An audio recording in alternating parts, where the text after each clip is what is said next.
Observing Myself as a Critical Reader by Mackenzie O'Shaughnessy. My understanding of reader response theory is to look deeper into the story and truly understand the meaning behind it. I began using reader response at the beginning of the semester as we began reading the different stories throughout the year. The story that especially struck me was Hills Like White Elephants by Ernest Hemingway. Although it took me a solid 3 times to read the story and understand it, I applied the reader response theory and began to question and understand the message the author was trying to portray. One example of reader response theory at work was in my second and third reading of the story, helping me better understand the main characters' conversations. This single-handedly helped me understand both the storyline and the message of the author. During my second critical reading analysis of Everyday Use by Alice Walker, I began to understand the dynamic between the characters of the mother and daughters. Through the dynamic of the characters, I could see the irony within the title and characters. In addition to the irony in the story, I was also able to notice how there was a lot of symbolism within the objects of the story. Now connecting those two together, the irony of the story relates back to both the characters and the symbols of the story. One example of symbolism is in the story when it refers to the quilt that the sister's grandmother and aunt had made. These quilts were waiting to be given to the youngest daughter once she was married. However, the older sister comes home and asks her mother for them so she can put them on display.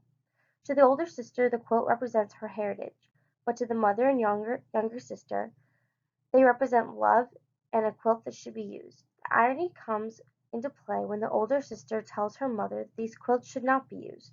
However, when one thinks of the quilt, one thinks of a blanket that is always in use. This is where the conflict comes into play with the mother and older daughter, because for the first time, the mother says no to her. Looking back on the semester, there were many digital tools used to help us learn and explore the different sides to English. Specifically, the Blogger website was very useful during our free reading on Tuesdays.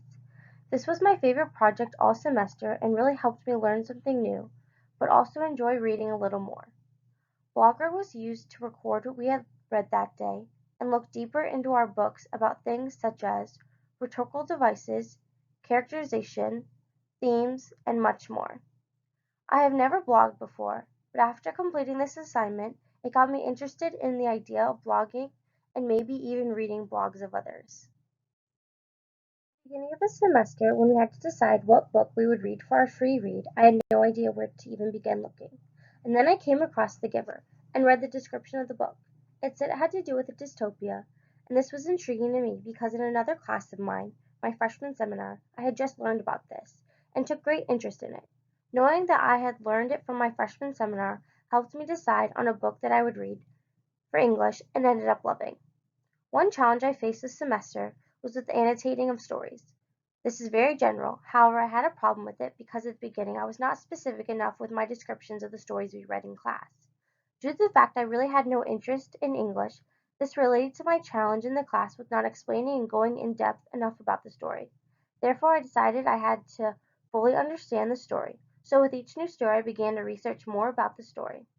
I would look up the author and their background, anything in the story that I did not understand, such as vocab and phrases, and at the end I would look up an analysis of the story and see how it matched or differed from what I thought about the story. This helped me slowly pick up on themes and the overall message the author was trying to portray throughout the story. At the end of the semester, I think I am now a more critical reader and overcame my challenge. The most memorable moment in English this semester was when I read the last page of my free read book. This was my favorite moment because it was for the first time in 4 years that I had sat down and actually enjoyed reading. High school made me hate much of reading because of the books they assigned. I thought most of the work assigned in high school was busy work, and so when I was able to sit down and read a book that I actually liked and had the amount of time that I had, it became the perfect formula for me to enjoy the book. My aha moment this semester had to have been when I was able to connect the stories with another class or my personal life. For me, being able to connect two different things helped me understand the material better and actually enjoy the work I was doing. Specifically, I could connect my free book reading to my freshman seminar class, and I was able to connect a short story we read to my personal life. This gave me a better understanding of the story, which allowed me to annotate stories better.